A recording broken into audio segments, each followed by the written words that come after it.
Yeditepe Üniversitesi Diş Hekimliği'nde okuyorum. Diyarbakır'da daha önce de tango geceleri düzenledik. Ancak Keçiburcu'nda bu kadar tarihi bir yerde ilk kez yapılıyor bu. Büyük bir organizasyon. Diyarbakır'da aslında tango göründüğü gibi hani zor yapılan bir şey değil. Herkes son derece olumlu karşılıyor. Öğrenci sayımız yüksek. Öğretmenler var, doktorlar var, öğrenciler var. Aslında her kesimden var yani. Herkesin ilgisi var. Adım Aybar. Diyarbakırlıyım. Diyarbakır'da doktor olarak çalışmaktayım ve tango ile ilgileniyorum.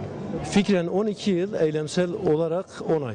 Yani Diyarbakır'da tango ilk başladığı zaman bundan 3-4 yıl önce 3-4 kişiyle bir çekirdek kadroyla başladı.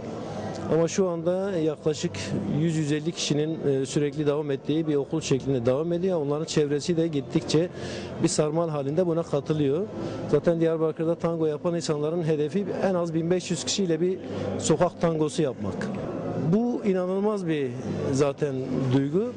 Tarihin o derinliklerine tangonun adımlarıyla bir arkeolog gibi inebilmek, burada bu organizasyonu yapmak gerçekten çok zor oldu. Tıpkı bir arkeolog gibi tarihin bedenine tangonun adımlarıyla iniyoruz. O duyguyu, o hazzı bu gece hep birlikte yaşayacağız burada. Ben Arzu Temizkan. Diyarbakır'da öğretmenlik yapıyorum. Ne kadar süredir? 5 aydır tango yapıyorum. Gayet keyif alıyorum. Diyarbakır'da tangoyla daha doğrusu ev arkadaşım gidiyordu. Ben de onu izleyerek başladım tangoya.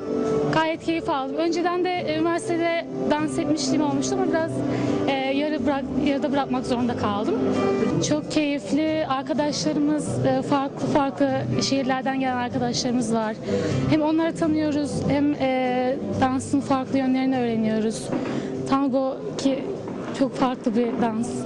Tarihin 26 medeniyetin izlerini bıraktığı bir yerde sizinle bir dans vesilesiyle görüşmek çok mutlu etti bizi. Önce ben kurumumu tanıtayım. Adım Kemal Işık. Tangomet Dans ve Sanat Merkezi diye Diyarbakır'da bir kurumumuz var. 4 yıl önce başladık çalışmalarımıza. Önce atölyeler şeklinde başlamıştık. Şimdi ise artık kendimize ait bir kurumumuz var. Diyarbakır'da ve bölgenin ilk dans kulübü olma ünvanı var. Özellikle biz dans vesilesiyle değil de kentimizin sahip olduğu kültürel, tarihsel zenginlikleri dile getirmek, göstermek, ifşa etmek için buradayız. Burada bir tango gecesi düzenleyeceğiz. Dünyaca ünlü eğitmenlerimiz var. Aynı zamanda öğrencilerimiz var.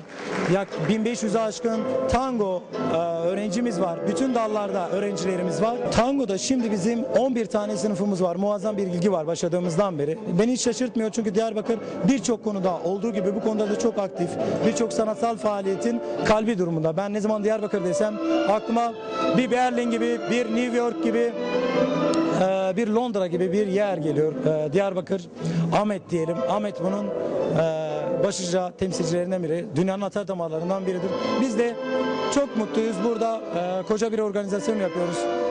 Çalışmamız bir festival niteliğine ulaştı.